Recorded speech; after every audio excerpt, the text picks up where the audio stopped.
Welcome to the first Roy Morgan Weekly Update for 2026. Australians are feeling happier to start the year. The ANZ Roy Morgan Consumer Confidence is up 3 points to 84.5 with the usual New Year's bump. The largest driver of this recovery was a boost to buying sentiment during the post-Christmas sales period, as well as more positive views about the state of the Australian economy looking forward. But despite this increase, this is the lowest consumer confidence to start any year since 1991, 35 years ago. ANZ Roy Morgan inflation expectations dropped 0.2% to 5.4% to start 2026. This means Australians expect inflation of 5.4% in each of the next 2 years. Now, this is good news, and the first time weekly inflation expectations have fallen for nearly 3 months, since mid-October. The first Roy Morgan poll since the Bondi shooting shows coalition support at 30.5%, up 3% since mid-December, and now just ahead of the ALP on 30%. Support for One Nation is on 15%, the Greens 13.5%, and independents and other parties are on 11%. The latest Roy Morgan survey was conducted with a representative Australia-wide cross-section of 1,676 electors in the week of January 5 to 11, 2026. On a two-party preferred basis, the ALP is still ahead on 52%, although down 2.5% from mid-December. The coalition's on 48%. So if a federal election were held now, the ALP would be returned to government with a decreased majority. The government's two-party preferred lead is in fact the smallest since the federal election. The Roy Morgan government confidence rating plunged 7 points after the Bondi shooting to only 74 in early January. Just 19.5% of Australians say the country's going in the right direction, while 45.5% say the country is going in the wrong direction.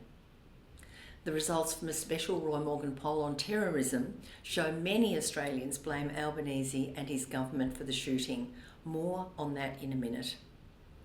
ALP support dropped and coalition support increased on a two-party preferred basis across all states, among both men and women, and in all age groups. A special Roy Morgan SMS poll conducted in December into views on blame and responsibility for terrorism shows around 2/3 of the blame is directed at either terrorists and extremists, 36%, or the Prime Minister Albanese, the Australian government and other politicians, 29%. So the largest group mentioned, terrorists and extremists, and people who mentioned this group cited their extreme religious and political beliefs as the reason for their views. The religion is at the core of their beliefs, they would say. Their single-minded focus on their own agenda. The fact that by definition, it's terrorists that carry out terrorism. And because the evidence overwhelmingly points in that direction, they say. Importantly, and key to understanding why support for the government has dropped over the last few weeks, is that more than a quarter of Australians mentioned Prime Minister Albanese, the government, and politicians like Penny Wong and Tony Burke as mainly to blame for terrorism. Those respondents said the government has a lax immigration policy, letting in too many migrants. They say the government's done nothing to protect Australia, has allowed hate speech, demonstrated poor leadership, demonised Israel, and encouraged the extremists by recognising Palestine. Looking back, the year 2025 ended positively for both mortgage holders and businesses. The latest Roy Morgan estimates show mortgage stress down in November by 0.6%. Now, 24.7% of Australians with a mortgage are at risk of mortgage stress. That's an estimated 1.25 million Australians. Mortgage stress has proven sensitive to interest rate decisions and has now declined by 3.2% following the Reserve Bank's decision to cut interest rates in August.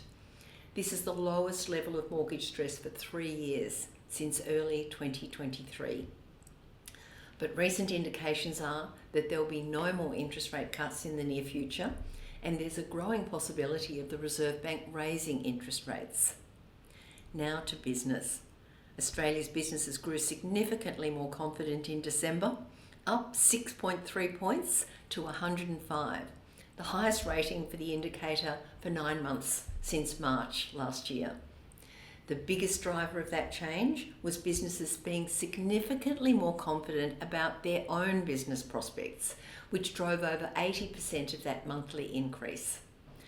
This Roy Morgan Business Confidence series is based on interviews with about 1,200 businesses each month to gauge their views on their company's prospects, as well as their assessment of the broader Australian economy. Taking the 2 months of November and December together, the most confident industries were electricity, gas, water and waste services, which recorded a business confidence of 129.3, followed by mining on 126.2.